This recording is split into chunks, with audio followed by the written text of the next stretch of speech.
Kazanacaksınız. Kazanmak için uğraşacaksınız. Ama netice ne olursa olsun siz benim gönlümde hep kazandınız, hep şampiyonsunuz. Ve öyle kalacaksınız. Allah yardımcı! Merhaba and welcome to episode 4 of Behind the Fans, a somewhat different, extra format in addition to our weekly main series on the Lion's Den, a Galatasaray podcast. I'm your host Samet and we're bringing you today a resident of the great United Kingdom, all the way from London, England. Give a big applause to Ejber GoonerSaray from Twitter. Thank you very much. It's a pleasure to be here. Welcome. You want the applause from the audience? Because we can. Yes, I'm expecting all throw money, whichever's easier. Yeah. There we go. Fantastic. So, Ejber, how should I refer to you? GoonerSaray, Ejber? Both. I don't mind. Ejber's fine. Ejber's fine. I think it's no huge secret. All right. So why don't you start off with telling a bit about yourself? Your name, your age, well, where you're from, born and raised. Yeah, so my name's Ejber. I'm almost pushing 50, so I'm getting quite old now. You're not showing. Thank you very much. I'm a second generation Turk, raised in London, South London primarily, originally from North London. Maybe we'll get to that in a bit, but my parents came here in the early 70s, and I was 6 months old when I joined my mum here with my parents. So been here since the mid to early 70s. So your parents were the ones to come to London, or was it your grandparents? No, it was my parents. So they came over. My dad had £5 in his pocket, 5 English pounds, and why he had to the find a UK? job. Yeah. Well, it's interesting because he nearly stayed in Paris. So he stayed there for 2 weeks, and he said this was boring, and then he got a boat to London. The French. So yeah. Well, in those days, it was fairly easy for Turkish people to move around Europe. Funny enough, but now it's really difficult, right? If you're a local Turk, it's quite difficult. But then it was very, very easy. He came into the UK as a worker and got a job within a couple of weeks with his mates. Set up shop in North London, right? So that's where I grew up my first, say, 8-9 years of my life. And, that's also no secret, right? You can tell from my Twitter feed, I'm a big Arsenal fan. And Arsenal were literally 5 minutes walks from where we lived. So, my father would take me to matches there, and we'd go to a lot of games there at Arsenal. And to be honest, they were my first love. And how things change, right? Wait, and Galatasaray wasn't your first love? No, it's interesting, right? Okay, let's just cut the episode. Maybe we can dig into that, yeah. But we can dig into that, and I can talk you a lot of why I became passionate about Galatasaray, a lot of the reasons why. My dad was a huge fan, right? And we're talking in the 50s and 60s, he used to go to a boarding school called Haydarpaşa. And from there, they used to, at night, go into the old Ali Sami Yen Stadium and stay overnight so they could get into the match for free in the morning. That's how crazy my dad was. Yeah, so he was a bit of a crazy generation 60s Turk, right? You just do anything, don't think about it. So he was big, he followed Metin Oktay and all these other guys previously. And, frankly, when I was growing up, I didn't really think much of Turkish football at the time. But when I guess the first inklings of me being fascinated about it was around the 88, 89 years. So I really started to focus on it. We had no cable or satellite TV in those days. Whatever BBC had, that's what we were showing, right? But it first started with Arsenal. And how old were you back then when you... My first game for watching Arsenal, I must have been 7-8 years old. Oh, wow. So 79-80, yeah. So first FA Cup final was Arsenal Man United, and that's where I kind of really wanted to go to every game and that kind of thing. And I guess later in your teen years, that's when you started to get more involved with Galatasaray? Yeah, my dad used to buy the newspapers and all that kind of stuff. And then that's how I learned how to read Turkish, right? Through the sports pages. Yeah. Right. So you do that. And I think my first kind of thing was my dad coming in. I think it was the 89-90 season. They just lost heavily to a team called Neuchâtel Xamax. Mm-hmm. Right. And there's a huge history behind that set of matches, but he was very upset. They just got beat 3-0 by some Swiss team that nobody's heard of. And it was their first time in European football. Well, pretty much their first time for Galatasaray. And he turned on the radio for the return leg. This is like in Turkey, there was no night games, right? Mm-hmm. So I clearly remember that day. We were sitting there. He had the radio on. It was Wednesday afternoon. I just got home from school. And he was listening to the match. And it was like, oh, okay, 1-0, 2-0. I was like, my dad started to go, son, I think we're going to turn this around. Mm-hmm. You know, it's like, no, 3-0. I mean, there's no chance. Yeah. You know, and I scored the third goal. And it was like, wow, okay, can we hold on to it? Can we hold on to it? Then they made a fourth goal. And then by the fifth time, I was celebrating in the living room. We were up in arms and was like, son, you just become a Galatasaray fan today. Yeah. We had the winner mentality back then already. Yeah, it's in our DNA. exactly. And it's fascinating, really. And it just clicked with me that. And there was no TV. There was no moving pictures. It was all radio. It was listening to Terete then. Mm-hmm. And then I got hooked and I said, wow, this is amazing. Turkish team in the quarterfinals of the Champions League. And I was like, who we got next? And it was, it's next week and it's Monaco. And I was like, oh God.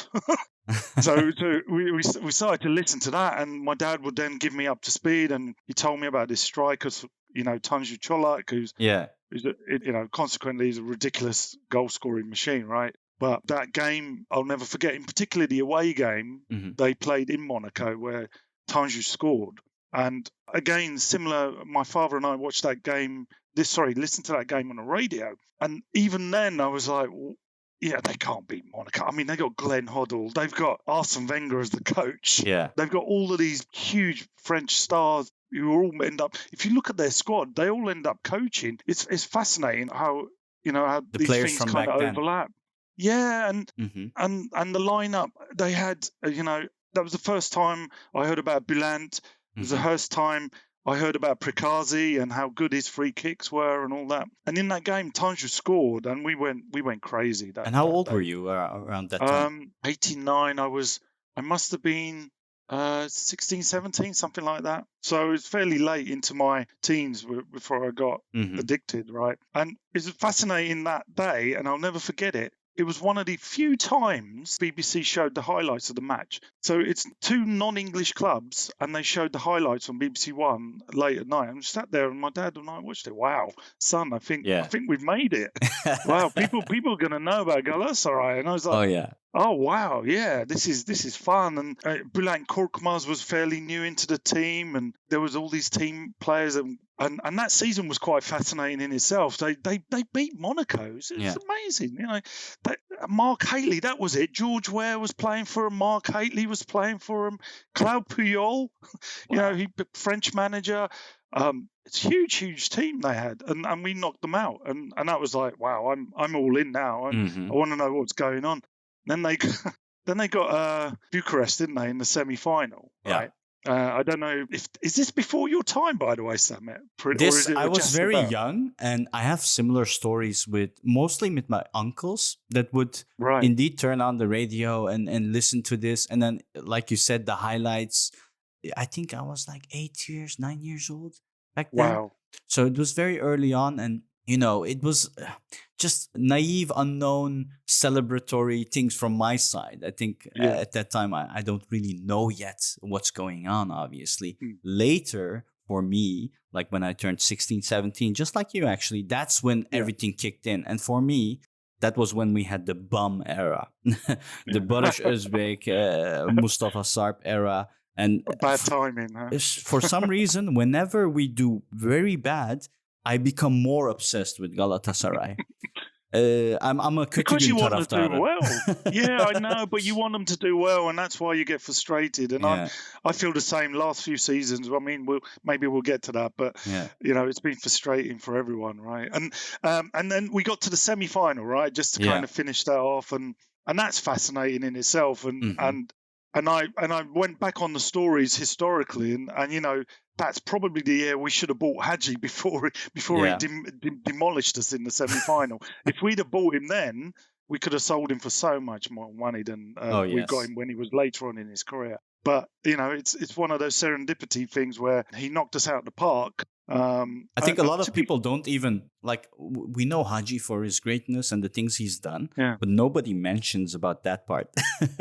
Yeah, it was because of how he got that team, Steaua Bucharest team. He got to the final on, and they were living on crisp packets and, you know, sweets. They weren't getting paid. Yeah. They got to the final. He got his big move after that, right? And but you know, it was too expensive for everyone after that for most clubs. And although, you know, Galatasaray actually won the second leg, it was too much of an ask. And so yeah, that's kind of where I really started. And then I had the fever of, you know, trying to watch an actual game, right, and seeing them live. And I've been kind of very unlucky because I haven't actually. Between us and all your listeners, I didn't get a chance. I still haven't got a chance to watch them at the new stadium, right? So Oh, it's wow. yeah, no, I just haven't been able to do it. I'm talking to a very close friend called Tarkan. I'm convincing him to. He knows lots of people basically, and I'm trying to convince him to take me to a game and put us in a box, mate. You know, that kind of person. I mean, for us, I think last season, against Barcelona and Besiktas, we amazing. went with the friends from Canada, America, Holland, Australia. I might have to do that with you guys next time. Oh, definitely yeah, up for feel free. I mean, it was amazing. We lost against Barcelona, but there was this first half where we were ahead. Great, yeah. And the possibilities were like, we're gonna win the UEFA Cup again. So that they was looked really nice. good, that game. It's a strange game, but yeah. No, that was very, very nice. And the atmosphere is amazing, as you know. And the old stadium was ridiculous. I mean, ridiculous. Yeah. I've been, like, I think a year or two before they demolished the stadium, I've been there. And I like the location much more than the new place. However, the new stadium, I really, really enjoy because it's the same concept as the stadium of Ajax here, arena concept, and it's just beautiful. Yeah. It's just beautiful. Unfortunately, they didn't finish the roof, but maybe one day. One day. Because when they close the sound, oh my God. And imagining the Galatasaray fans with that stadium and sound. Oh. Well, it's already the loudest in the world, right? Guinness World Records. Yeah, it's already the loudest. At least they did the pitch last year, right? At least they redid the pitch because that was a big problem. Thanks to Belhanda, right? Yeah, pretty much. He actually had an interview. I don't know if you saw that, and he said, "Well, I won't get into the drama, but basically, he made a joke about when he sees Galatasaray players, they still thank him for the pitch." That's what he said. So. Yeah, it's true. Yeah. It's pretty true. You know, I mean, it's the way it worked out. I mean, and the pitch was dreadful. I mean, it cost us a lot of times. So this story of yours was in the 90s. Obviously, then you have more. But maybe before we go into that, we can do a quick segment. Yes, absolutely. It's called Quick Rounds, and I'll just give you two options, and you just say whichever comes up to you first. Yeah, I'm going to embarrass myself now, probably. I've been trying to renew some of the things. It's still recycling a bit of the old stuff. I haven't gotten to renewing it. I do have a harder quiz for you because I know how much of a big fan you are. Oh gosh! Oh dear. Okay, I'll try my best. All right, here we go then. George Hadji or Wesley Sneijder? Hadji. Hakan Sukur or Mario Jardel? Hakan. Fernando Regues, Felipe Melo or Sergio Oliveira? Melo. English breakfast or Turkish breakfast? Turkish breakfast all day. I just had some this morning. Yeah, that's good. OP, man. OP. Yeah. Tafarel or Muslera? Tafarel for me. Might be a surprise. Okay. Ali Samian or the Nef Stadium? Well, I'm going to say Samian for now because I haven't been to the new one yet. Right. Worst player of Galatasaray? God. Oh, God. Yeah, everyone hangs on that one. I'm going to go old school. I'm going to go I mean, he had his moments, but the goalkeeper Hayrettin, he used to literally put him in the net with his hands. I mean, yeah, we I'll also go had with Hayrettin. Zapata. Yeah, but Hayrettin was It was kind of something special. else. Was kind of special how he did it. All right, best coach of Galatasaray. Oh wow, it's gonna have to be Fatih Terim Hoca. It has to be. I mean, he's just done so much. Yeah, He's just done so much. But, undeniable, unfortunately. Undeniable. All right, then I think that's that part. We can probably continue from your story. Cool. Yeah. So I got addicted 89, 90, and then I went to university, and Galatasaray actually were getting better and better, right? So Yeah. They just bought, I think Hakan Sukur just joined the team, and I've got a side story on that. Mhm. I didn't say where I was originally from. My family's from a place called Yalova, which is Yalova. near Bursa on the coast. Okay. There's a little small town called Çınarcık just next to it. Okay. Anyway, in the summer it gets very, very busy. So 300,000 Istanbulites come and spend the summer in Çınarcık. So it gets very busy, very loud, from like 10,000 people population to 300,000 people. There's nightclubs and all sorts of things going on there. And sounds a lot and like we also live currently near Bursa, which is Mudanya, which is similar yes. place like Çınarcık. Yes, exactly. I know Mudanya quite Yeah. well. And so very similar. All the Istanbul people coming over. Yeah. Lots of nightlife, lots of nightclubs. It was fascinating. That was the summer. I don't know if it's a game before your time, but they used to do the TYSD Cup, where the top three, Beşiktaş, Fener, Galatasaray, would play each other. Mhm. And that is when I first got introduced to the violence of those matches, because some of my cousins are Fener fans. There was a few Beşiktaş. Majority of my family, and it's a huge family, are Galatasaray fans. Mhm. But the summer nights when those games were on, before, these were basically pre-season matches, but there used to be 4 red cards a match. There used to be punches, fights at the end of the game. When one team lose, we'd pass under the apartment of a friend, and they'd be throwing water at us to leave them alone because we'd made fun of them for losing. And would you say there's a big difference between the violence back then and the violence now in football? yeah, no, it was different. It wasn't violent to hurt people. It was violent. It was like loud, noisy, representative of, Classic.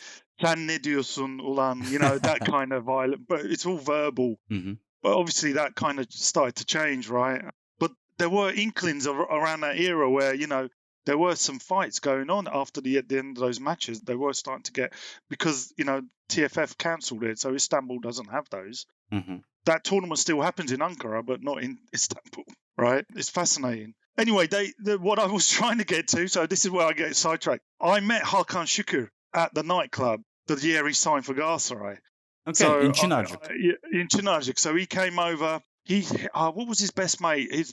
I forgot his name. Oh, damn, it's going to hurt me now. He went to the team that I won't mention, who plays in yellow and blue. I don't like to say their name. Yeah. He went to them, and his best mate went to Galatasaray. So one got the other. We got Hakan Sukur. In my opinion, we got the better other one, player. yeah. Much better. But they were both there. Orgun? I can't remember his name. Anyway, they But were there. you shook his met hand. Hakan Sukur in Çınarcık. What was going through your mind? Were there rumors of him signing with us, or did he sign already? Yeah, that was the summer. So he'd already signed, and it was just before he was heading into pre-season training. Wow. Oh, Bursa, because he come from Bursa, right? Yes, Yeah. And so he came over. You must remember the other Bursa player. So that was his mate. Mm-hmm. He came over. They had all the VIP area, of course. I think he's Sakaryalı, by the way, originally. But... So, originally from Sakarya, right? Yeah. So came over, shook hands, said like, "Good luck for the season. I'm going to watch from London." I said, "Oh yeah, keep in touch." Keep in touch. We didn't have mobile phones in those days, but we shook hands, sat down, had a few drinks, and then he went off into the night somewhere else. But it was quite fascinating. And then that season he played in the TSA there, and I went back to London in winter, it kicked off, and we had a couple of matches with British clubs. So we played Cork City in a preliminary round, and one of my favourite players actually before Hakan was Kubilay. I nearly called one of my sons Kubilay. Yeah. Kubilay Turkilmaz. We signed him that season as well. So he came in, and at his that first time, game. At that time, there was nothing like Ultra Aslan wasn't even set up. Like, No. Was there some kind of organized hooligans or things for the club? No, it was disorganized. So what I can say is, after the Cork City game, they beat Cork City, right? Yilmaz scored his goals. I couldn't get a ticket for that match in Ireland. Yeah. I really wanted to go. I couldn't go because it's so disorganized. I didn't know who to get it through, but we then drew Manchester United, right? Hakan Sukur. Yeah, so, well, I wish it, right? Yeah. I wish I had mobile phone. But, yeah, the Man United draw came up, and I said, I'm definitely going to it. A friend of mine worked in a tourist shop in London, so a tourist agency, and he said that the club was going to send him 100 tickets to arrange a bus from London to Manchester. So this was kind of where, the seeds of a few people that will start to organise these things, right? And that was, I don't know who sent those tickets, by the way, but I'm sure it's the seeds of Ultra starting to sow then. I managed to say, look, if it goes on sale, definitely get me a ticket. I want to be on that bus. Yeah. We managed to get on the bus. It was one of the best 24 hours of my life. It's unbelievable. Yeah. Unbelievable day. We travelled up there. We met a bunch of people that came off the plane and joined us on the bus. So there was a whole bunch of people from Istanbul. We went up there singing all the way. We had, Manchester, there's a kind of an in-joke in England. Manchester United fans live outside Manchester as well, right? Yeah. So they have to travel into Manchester, and we used to see coaches and all there, flying the flag and having arguments outside the gas stations and stuff like that. So we went all the way up there, and by the time we got there, it was about an hour before kickoff, night game, because it's, Old Trafford. I've never experienced any support like that in my life. Man United, generally speaking, in those days, was about 60,000 they held then. Yeah. And we were 3 times as loud as them. 3 times. And honestly, we were on one bus, but we must have had about 15 buses up there eventually. And to this day, that's still the case in a lot of away games. Yeah. It's ridiculous, isn't it? Yeah. And there must have been 4,000 people there. We turned up, we were all excited, ready to go, cooking, first 2 minutes, goal. And it's like, oh, God. Yeah. And then the second one, I can't remember if it was the first goal or the second goal, but Hakan Sukur, a man, scored the own goal. He's trying to defend the corner, so bless him. And that's he kind of got the Shaban moniker for a while, right? But he lost that because he kept scoring. But before then, that goal, 2-0 down, 10 minutes in, we were sitting there going, oh shit, we're in trouble. But fans were started singing. It was really, really joyful evening. And we were getting to about half time, and I was about to go. I said, no, let's wait. And I'll never forget it. It's like one of those situations where you must have felt this, where you have a slow motion moment, and it's in real time, right? But I'll never forget it because we were right behind him where he picked the ball up. Arif Erdem picked the ball up in the middle of the park, and he just had a go. He just turned, he took 2 or 3 touches, and he just smashed it from the halfway line, right? A 40-yard shot. And Schmeichel, before Schmeichel, wasn't it? Or was it Schmeichel? This was in the 90s, right? Still? Yeah, no, it's 92, so I'm sure it was Schmeichel then. Against Cork City in 93? Yeah. I'm just looking it up. Arif Erdem scored the second goal at the 51st minute, indeed. Yeah, but the way that goal went in, it was... I'll never forget the shot. I'll never forget it. It was, the keeper's flailing his arm. I actually thought it was the first goal. Now you reminded me, because Kubilay scored the first goal, one, right? Yeah. So, we got excited about it, but we still thought we were getting thrashed. It wasn't until Arif scored that we thought, oh, actually something's going on here tonight. Yeah. And from the seat I was in, I landed 20 seats in front. I've never experienced like that. English football isn't like that, right? Generally speaking, it's all very civilized. Yeah. You watch your match, you go home. Well, really, is it? Well, It's not what it they're has its known for. moments. Yeah. No, it's outside the stadium that's kind of Okay. goes. But in the stadium, you've got to sit down to watch a match now. Mhm. You have to sit down. It's really annoying. And I ended up 20 rows in front. I must have. Hope they don't chase me up. I must have broken about 20 seats going all the way down and coming back, and it was just ridiculous. And then we got the third. We bundled, and Kubilai, my man, got the third, and we were just it was a night to remember, right? And even though they equalised right at the end, and it was Eric bloody Cantona. I mean, what a game! What a game!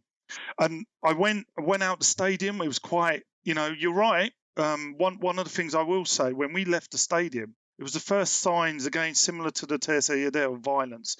So Man United fans were expecting us to get smashed 5-0, 6-0, right? Yeah. They were really upset. We came out with singing, having fun. They were throwing bottles, stones, things at us. They were spitting at us as we were trying to get onto the coach. There wasn't enough police.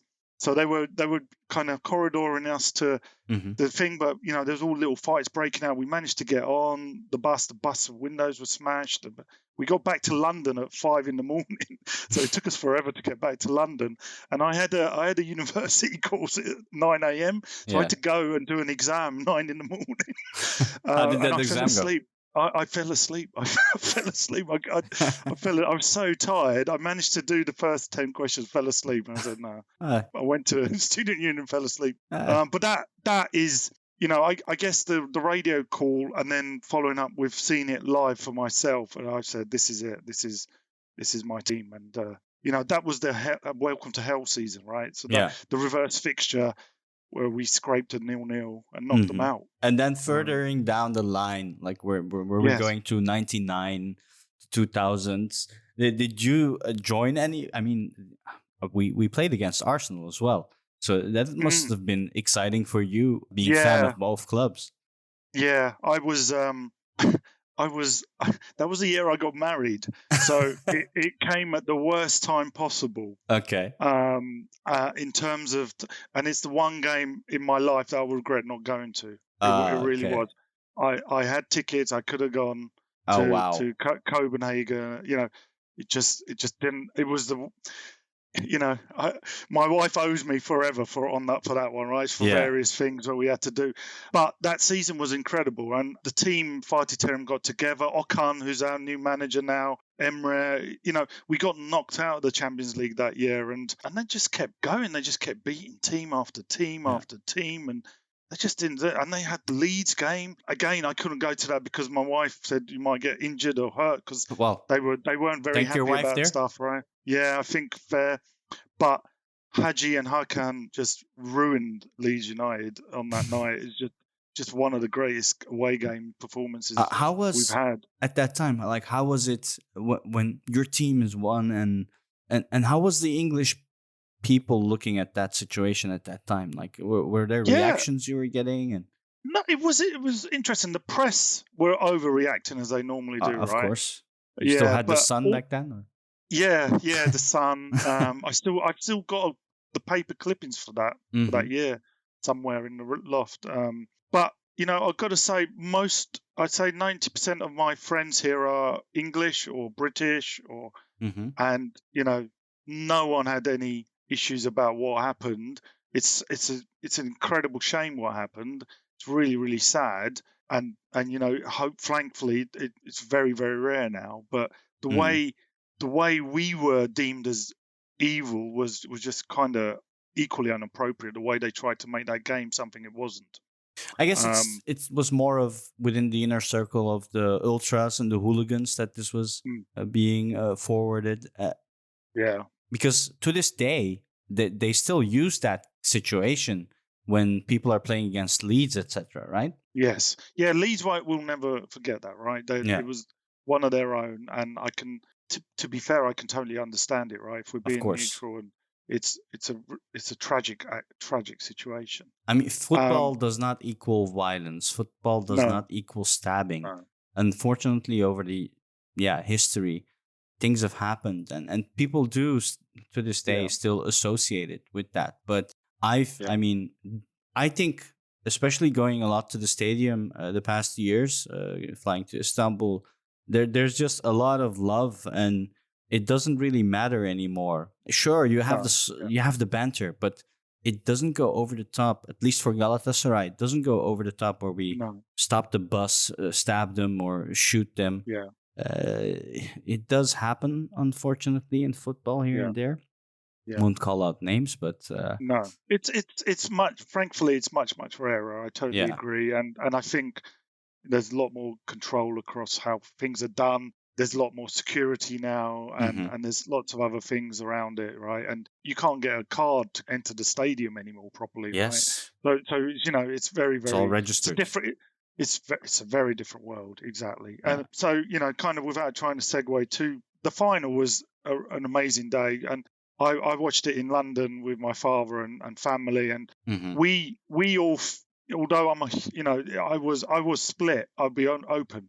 However, I did always suggest that Arsenal will always be Arsenal. They'll always get another chance.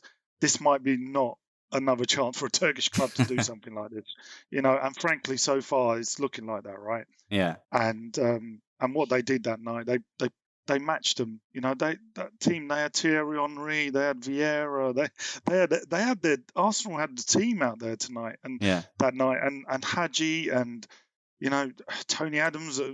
We went down to 10 men. It was an amazing night. We pulled through despite all that was against them. You couldn't deny Galatasaray there. It's classic Galatasaray. And Fatih Terim on the side, his charisma alone pushed that team over the line, right? Yeah. Right. And even before penalties, we could have actually won it. If you watch the game back, we had chances to win it with 10 men. I know Tafarel made a save, but I think our chances were quite clear as well. Hakan should have buried one of them in particular. Yeah. But yeah, it was. I get emotional even thinking about it. It was a tough day to. Where were you? Well, I've got it on my bio. I put it on my Twitter, but just don't mention the 2000. It was, we were watching. There's loads of us, friends and family watching together in the so house. So all the Beşiktaş and Fenerbahçe family friends were cheering for Galatasaray. No, yeah, right, yeah. I don't think that's ever going to happen, right? Anymore. Well, it depends. Anyway. I would, and I'll say this right now, I would never support another Turkish team in a European competition. The other way around has happened, though. The other way around has happened, but it's. I've got bitter times with those clubs, so I just can't. I'm really sorry. I wish them well. I hope they do, but I don't get upset if they lose. Put it that way. Yeah. I know what you mean by that. I have that specifically with Fenerbahçe, unfortunately. Yeah. It's due to all the historic events I've had. Yeah. We shouldn't say that name. We should say teams whose name we should not mention. I like that approach. So yeah, that was a great era, and Galatasaray just smashed the league a year after year. They were so good. And one of my little things, because we got by then the satellite TVs come out, so we got a massive satellite dish in the garden. As every gurbetçi. Yeah, exactly. Every gurbetçi's thing. So I started to have this thing of if a Turkish player went to a European. So conversely to the teams doing well, I actually like seeing the players do well in Europe. So I really do watch gurbetçi footballers in playing for other clubs. So I started to watch other teams play. In particular, a couple of years later, Hakan went to Inter, and all that kind of stuff started to happen. Those were the guys that really led it. I mean, Tugay, what he did in the Premier League. That's just one of my favourite players. He's a legend, right? In Blackburn, was it? Blackburn, and highly regarded at Rangers as well. He had a couple of years at Rangers and Blackburn. The mean feat. Yeah, he scored like 30, 40 goals as a midfielder. It's that's Premiership. No joke. That's no joke. No, for sure. And some of them were classic. They'll reel them off every now and on Premiership's Twitter feed. You'll see like 10 goals from Tugay. They're all like 30 yards. He's one of my favourite. And if I was pushed to shove, I'd say, he would be very, very close to the top, if not the top for me. His time at Galatasaray was brilliant as well. He was fantastic. And he's just a very decent lad. Like, even when you see him speak on TV. Yeah, he's lovely. It's just very calm and decent lad. Like, lots of manners. And I shook his hand once when they played Arsenal many years ago. Oh, yeah. As he's coming up to warm up. Said, Tugay, Türk'üm falan. I said, hello. and he shook our hand. We were at the side of the. Yeah. This is the old Against Highbury, Arsenal. Yeah, against Arsenal, shook his hand. I did that a few times. I did. How many players have you met, Ejber? Not as many as you think, but I've met a few. What was the one that went to Aston Villa? The big bugger. What was his name? He was a milieu as well, big, built like a brick tank. But I shook his hand as well, and then Alpay. You remember Alpay? Yeah. Özalan, yeah. So he was playing for Aston Villa, and he basically cost them the game in that match. But I still was like, Alpay, unlucky mate. He said, so. Yeah, so I had a few things like that and bumped into a few people over the years. But yeah, so I think that those years were amazing. The team was fantastic, and then it kind of separated. And what this club seems to always do with Fatih Terim, and he had his reasons to leave. He went to Italy as well, didn't he? Mm-hmm. And then it's really weird, but I know Fatih Terim was special and he did some good stuff, but I actually have a lot of time for Eric Gerrard's period at the club and what he did with zero money, no players being paid. He had 6 months with no one getting paid, and he won the league with that team on the last week, which I think, against the team we shan't mention, also made it really, really sweet for me. And he also made a lot of changes when he came to Galatasaray from the top. Like, I see him a bit. If he had more time, I think he could have done what Johan Cruyff had done at Barcelona. Like, definitely one of the greater coaches at Galatasaray. Yeah, I think so. And I went to over that period. We played Liverpool a few times, so I went to a couple of those games. They were great. And Umit Karan, we were 3-0 down. It was going to be a similar situation, and we almost equalised. We almost made that one 3-0. But Umit Karan scored some ridiculous headers in that game. And I think, was it Mondragon in goal? And he made some great saves. We went back again, I think, the following year, and we got 0-0. I know I went to that match as well, away from home at Anfield. It's a great night. So I went to a few games like that. That was in the Eric Gerrard's period as well. Yeah. So I was lucky to watch them, and that was a good team. They had Ayhan Akman, whose kids all play for us now. Amazing, isn't it? Right, it's amazing. Yeah, amazing how things turn. But that front line was very good. Necati Ateş, Hakan Sukur, Umit Karan. That was a front line. Yeah. Hasan Şaş joining as well. All Turkish. Yeah. And all capable of sick goals, good feet, good heads, all of them. I mean, if you look now, what we have, we don't have any player that can heads like them at that time. No, I don't know. And looking back at the old videos, it's like football seems so different as well. Like, what changed? I sometimes think. Yeah. Because how they hit the ball, how the ball goes. Like, did the balls change? Sometimes I wonder. Yeah. It's odd when you look back at the videos. Yeah, it's amazing. Fascinating. Honestly. Yeah, and after that, I haven't seen Galatasaray much. There was obviously they played the Emirates Cup, which I went to both games on, and that was great. I mean, we can get to that team in a minute. But my last game, my actual one match in Turkey watching Galatasaray was at the Fener Stadium. Oh. Okay. So this was the away 2000. Yeah, no, it was away. It was the worst day of my life, pretty much. Which year? This was 2006, something like that. Abdul Keita got sent off. Oh, Keita. Yeah, he was a great player as well. I remember him. He had a good year and a half with us. Very skillful. Then we sold him for lots of money to the Arabs, I think. Exactly. Because you supported mainly Galatasaray from the UK. Whenever they came, you were there, except for on your wedding day, unfortunately. Yes, unfortunately. Yeah. What's your link to Turkey? How often did you go to Turkey? How often did you visit Ali Sami Yen? Yeah, so I go up until lockdown and all that kind of stuff. I'm pretty much going every summer. With the car? To my team. No. Well, back in the day, Gurbetçi style, it was all with the car. But, for us English people, you've got to add another 500 miles, right?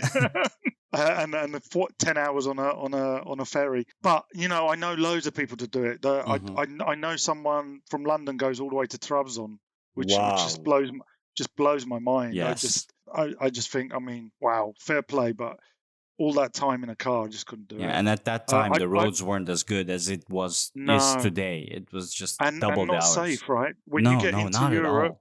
Bulgaria, Oh, yes. Yugoslavia, all the Yeah. way through, The wasn't Balkan safe. areas. Every family has a story there. I'm a very comfortable person, right? I like my luxury. I get on the plane, get off the plane. Thank you very much. So we used to go every summer, 2 months, right? At least into my early to teens, and then life got in the way. But then, got married. My wife always goes back. She's Turkish as well, so we keep going. So every year until lockdown, essentially, and then I haven't been for a few years. But I've got plans to go this year a few times. Yeah, it's. So I'm also married to a Turkish wife, and it's funny because when we got married, we said, "Okay, no more Turkey. We've been there every year with our families. Finally, we're just gonna go wherever we want." So we started going Thailand, Barcelona, Madrid, Portugal, and honestly, we realized very quickly how great of a country Turkey is in terms of food, hospitality, the infrastructure for tourists, etc. And we said, I actually love going to Turkey, and I just noticed this more and more going to other countries. It's just I understand now why a lot of foreigners also go to Turkey. Yeah. And I was just going to say, I totally. Feelings mutual. Me and my wife feel the same. It's one of those things where, in fact, we've done this a few times. Where we go visit our in-laws inland anyway, or go to Čanagic, or she's from a town called Lüleburgaz in the European side. She's European. That's what she always says to me. And then once we do that, we do an in-flight to Antalya for a week, right? Just to have that experience as well with the thing. So we do that as well sometimes. Going back to Eric Gerrits, I had a lot of time for Eric. it was great. I hated that match. Their stadium, I won't mention their name, worst stadium I've ever been to. Yeah. It was pure adrenaline. I don't know, but I'd never go there again. I promised myself that. Yeah. And in Turkey, Ali Samiyan, because you said you never went to Nef Stadium yet. How often have you been there? Yeah, so only once or twice. So because my games were in the summer when I was younger, only friendlies and a few things like that. In fact, one of the games wasn't even a real friendly. It was like the first team versus the second team kind of thing. That's so interesting, yeah. But they did that before the preseason. And once, one of my close friends actually lives in Mecidiyeköy, so he has an apartment that used to overlook it. Oh, and in the literally. And at the night we used to walk around it and stuff. It was quite nice. Yeah. So I used to stay with him a couple of nights, and if there was something happening, I'd try to go. Yeah, I love that fact. Like, you could just walk out of your home and stadium. It's like here in Amsterdam. When I go outside, I walk for 10 minutes. Bam, the Johan Cruyff Arena just in front of me. Yeah, it's just so convenient. Yeah. It's the same. I don't know if you've been to Arsenal. You're more than welcome if you come to London. I'd love to. A game. But their old stadium was like that. Their old stadium was surrounded by houses. Yeah. And these weren't apartments. These were like, Mustakis villa style 2-floor houses, okay. right? Yeah. Very, very old school. The new stadium's got more space around it. Yeah, makes sense. And it's very similar to the Ajax stadium actually in design. Yeah. But and then we had the other era, which was really fascinating. The ridiculous players we had then, that they ended up playing Arsenal in the pre-season friendly, and I went to both matches, and I've got all the photos, all the videos of that. That's great. I'll have to send you some of those links at some point. To. But it was a great couple of days. I met a whole bunch of Turkish people that I'd meet before, and I had tickets in the Arsenal end, but it didn't matter. You could move around the stadium and stuff. And Drogba was there, Schneider was there, Melo, and this was like we did for a cup, right? It was like Emirates Cup. It was like a mini tournament. Yeah, amazing. Aysal fixing all these things, branding us like that was a great era. Yeah, and we lost that era. We lost that branding, and even to this day, we still have enough pull that you look at the two players that are hopefully coming in today. Yeah. They are known players. They are players that people will know. People And are hyped up. With the greatest respect to the team that I won't mention, they bought 22 players, and you'd struggle to name if they were top tier or level 1, right? Yeah, they have 38 players. It's they can do like 3 full teams. I don't know. Maybe they want to go for more leagues so they can add more stars or something. Yeah, well, there is an under 21s this year or whatever it is, right? True. Yeah, so maybe they're going to play them all in that. I mean, it's what happens when you have a bottomless pit of money, right? Yeah. So, but yeah, no, that was a good year, and that team nearly beat Real Madrid, right? It was an amazing match. Yeah. I again, lots of good memories. Lots of good memories. Bad timing for me because I was just switching jobs. Otherwise, I would have gone to the away game for that. I was up for that, and then I changed jobs, and that kind of fell through. I was like, I can't afford it. Out of all these memories, what's your absolute top 1 favorite memory that you have linked with Galatasaray? Yeah, wow. I mean, it's difficult, right? Winning the cup obviously is amazing. The European Denmark, Cup, yeah, the UEFA Cup, and then the Super Cup was fascinating. I don't know why, and it might be different for everyone, but for all the things Fatih Terim's done, I just think that winning the league in the last game of the season against your arch rivals by a point or maybe 2 points, and the tension, the stress of that weekend, just unrivaled. And I'll never forget. You're talking about the playoffs? Hasan Şaş. No. I mean, the playoffs were fascinating because don't get me started on that. That was was the most evil thing. My God. You know, we still won it. We still won it. Yeah. But we could talk about, everything was bent against the club. Everything. Yeah. Right. And I won't go into that, but I can see why there is a shit ton of conspiracy theories when situations like these occur, and we have to lift a trophy in a night sky, which actually added more atmosphere and more legend to that time. I think in the recent times, that's probably my most favorite. Ridiculous. Memory. And again, they have a history of changing the rules. Oh, yes. For a particular club. Every year. So, it seems to be very, very consistent, right? Mm-hmm. But that year, everything pointed at that team that I won't mention because they had the best players. They had a ridiculous squad. Hasan Şaş was just ridiculously good that season. And I'll never forget his face watching the video. Have you seen those on YouTube? Where he's watching the end of the other team's game. Yeah, and they're in the 96th they're all looking, minute, waiting. The 96th minute against Denizli or whoever they messed up against, because all they had to do was win 1-0, and that's legendary. It's a legend, man. And I was just sitting there, clenched fist. My fingernails went into my hands, and I'm remote on that, and I'm watching Hasan Şaş watching something, right? It was weird, and then seeing Eric Gerrits just drop to the ground is like. Oh my God! What a day! What an afternoon! And let me tell you, I didn't let any of my friends who support those other teams not know that happened. Months and months. It is what it is. Oh my God! How many loser stories can you have? I was just thinking about the crocodile celebration. Yes, that is the worst one. Yeah. That is the worst one. Jesus. Bursa are a really good team. I mean, everyone tried everything for them not to win it. Yeah. And watch my words. Yeah. Watch my words about, every TFF, everybody tried to make them not win it. But they still managed to come through. And they had some good players. If they'd have kept their players together, they might have done well, but they didn't, did they? Let's but yeah. Maybe I get very excited. I love to talk about this. We might have to schedule a second session, but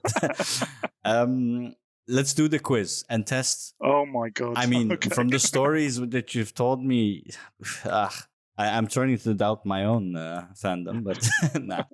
I don't know.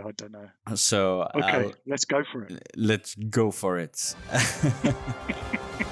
All right. So we got 10 questions. And I can give you multiple choice answers as well, if you want. I might need them sometimes. Let's see. Yeah. Because I thought some of them were quite tough when I was listening to your previous ones. So. All right. Yeah. let's start off with question number 1. Marcao Teixeira, who we transferred to Sevilla for 15 million euros, including bonuses, and a 10% sell-on fee. What was his shirt number? Oh my God. Come on. That is brilliant. I have multiple choice for you. Oh my God. I need my, you know what? That is not in my mind. I'm thinking 31 for some reason, but I'm totally wrong. So is it 54? Is it 45? 45. There you go. That you just needed a little nudge. That's correct. I don't know why did he wear such a high number? It's really weird, isn't it? Yeah. All right. Question number 2. How many times has Galatasaray won the Turkish Super League? You should know this. How many stars do we have? Let me count. Just to double check, do you count the cups in the 1900s? No, just the official ones, the real official. Oh, sorry. Yeah, please. What are we on? 22? 23. That's correct. We gotta get 23. Gotta get 23. All right. Question number 3. What club did we sign Hakan Sukur from? Oh, I should know this one, right? Yes, I was like thinking, he's gonna know this. Bursaspor, yeah.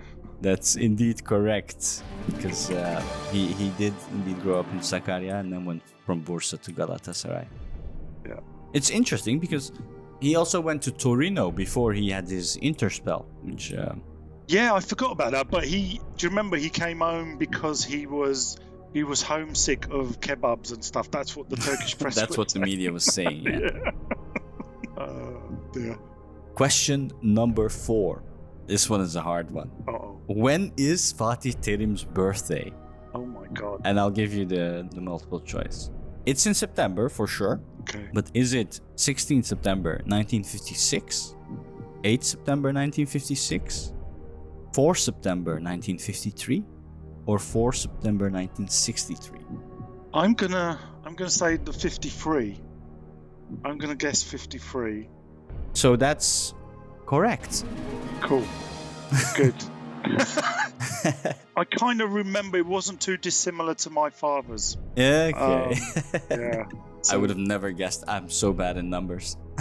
Yeah, my father's 43. My mum's 53. Blah blah blah. I think that's how I remember it. That's a nice bridge you made there. All right. Who was the captain of Galatasaray in 2000, the year the team won the UEFA Cup? Is it Georgi Hagi, Ayhan Akman, Hakan Sukur, or Bülent Korkmaz? It's got to be Bülent. Got to be Bülent Korkmaz. Is that your final answer? Gosh, I know Hagi sometimes captain, but it's got to be Bülent, surely. That is correct. Oh, thank God for that. It's weird. You think you know it, but then you doubt yourself. All right. Here we have a question of a stadium you've never been to. Uh-oh. What is the capacity of Nef Stadium?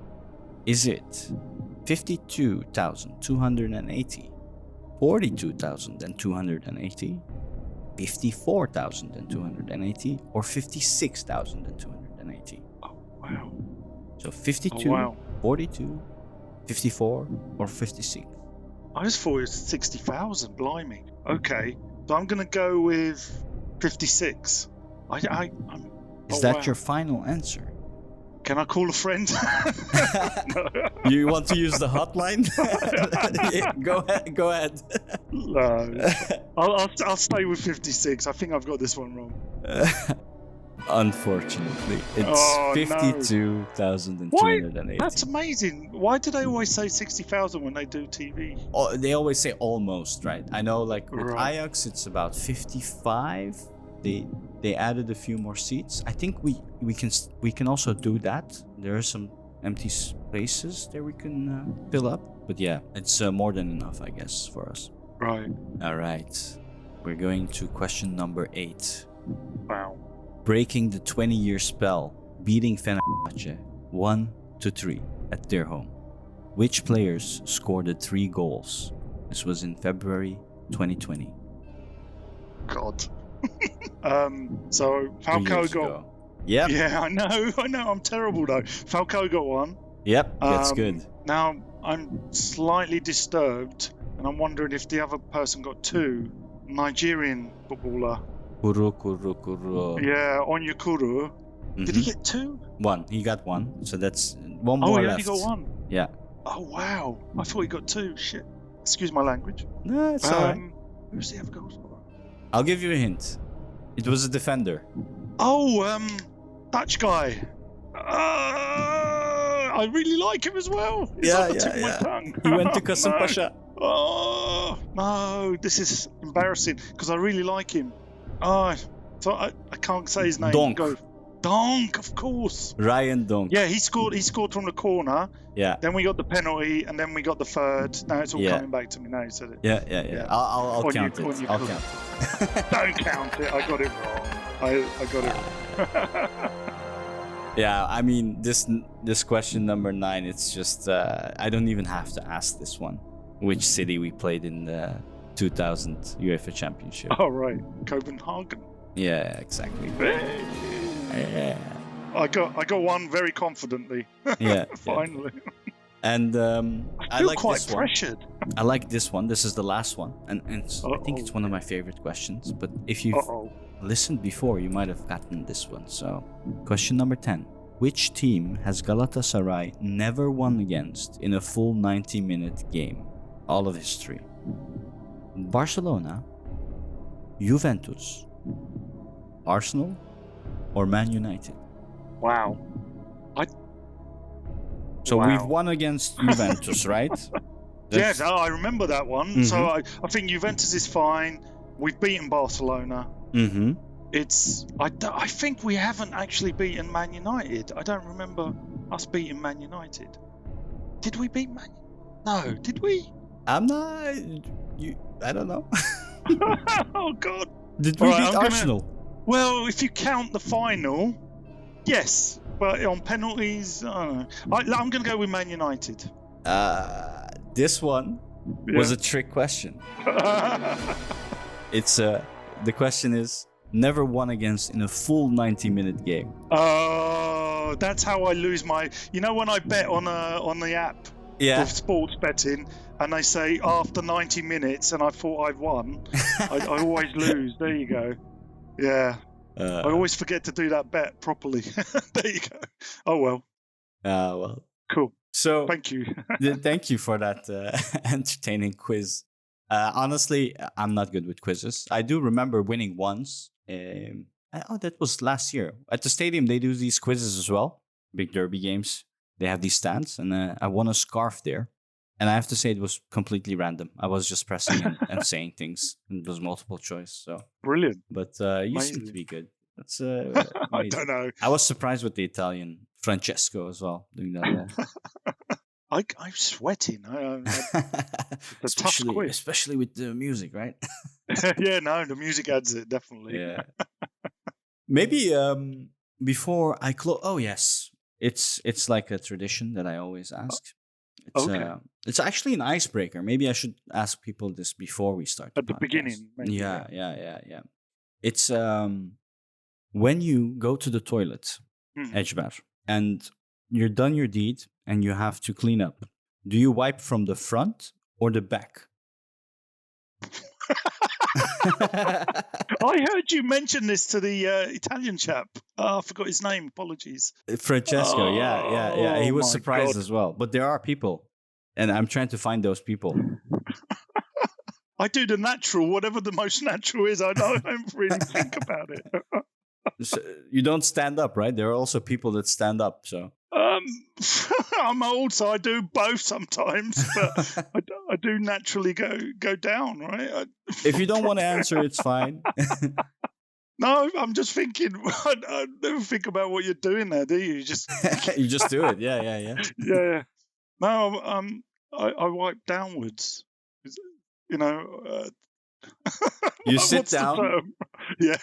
Do you reach to your back Yes, that's it. Okay, you're the normal dude. Okay. Yes, Okay, I do reach that's to the good. back. Yeah. Because can I you think imagine? people who do the front, Yeah. I guess those are the people who might not do yoga or not much exercise. I don't know. Why wouldn't you? Yeah, I don't know. It's I've tried it. It doesn't work. It doesn't work. No. Oh dear. That's a brilliant question, by the way. No, we actually when we were in Istanbul with the lads, we had 2 out of 6 people that were front wipers, and a friend of ours that was a front wiper. He has these massive chunks legs, right? I'm like, how is there space for you to go from the front where you, basically touch your genitals and then try to wipe? It doesn't make any sense.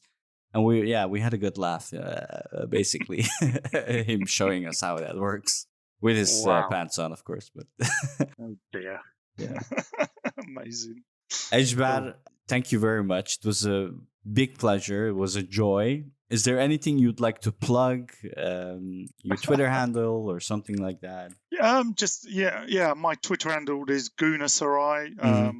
I think that'll do. I'm not plugging in it. I'm just here to enjoy having a lovely conversation with yourself, Samet. Yeah, your stories, man, amazing. Like, as you know, like I'm not that old. That's a nice thing to say. Oh my God, I didn't mean anything bad to you, but I usually consider myself old. That's all right. Just bury me now, Samet. That's fine.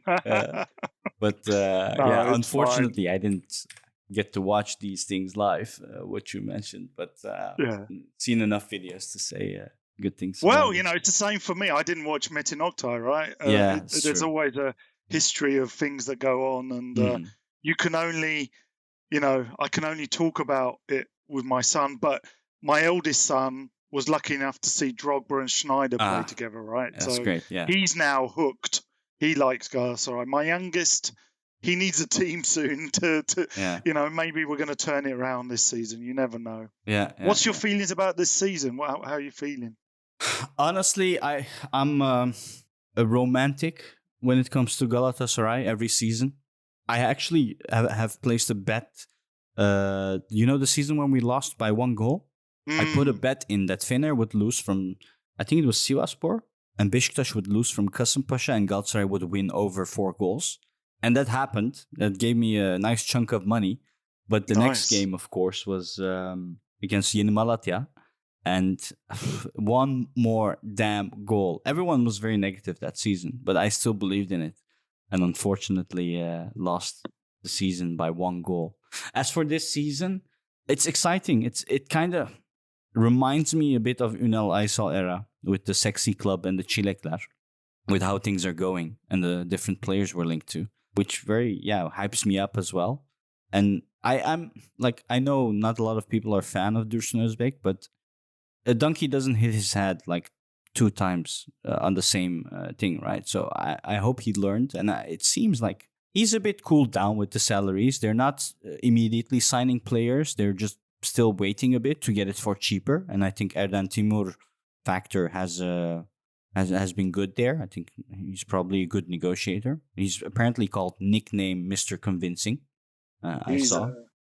So he's doing really well for us in terms of he's a proper dealing shark dealership, right? Businessman, definitely. Yeah, we need more businessmen. Yeah, so I have good hopes. I think we're gonna be champions as every year. But wow. I'll be honest. I'm much more of a pessimist than an optimist. Mm-hmm. But over the years, I mean, the last year was diabolical. Really, it's one of the worst. Oh, I don't know where to place it. The Bum era or this Burak Elmas era. I think the last season was probably the worst in terms of management. I've been mainly complaining about management. It's just not a businessman. I know, but the football was atrocious. Yeah. I've never seen a weaker midfield. Mm-hmm. I've never seen bad planning. But let's see. Thank you for our listeners. We'll thank you for supporting us, and thank you, Ejber, for being with us today. Hopefully soon in the future again, maybe, who knows. We'll definitely keep in touch, and wish you all a very pleasant week. Don't forget to follow us at The Lions Den GS, as we post a lot of things there. Goodbye. Thank you very much. Thanks for having me. Lovely.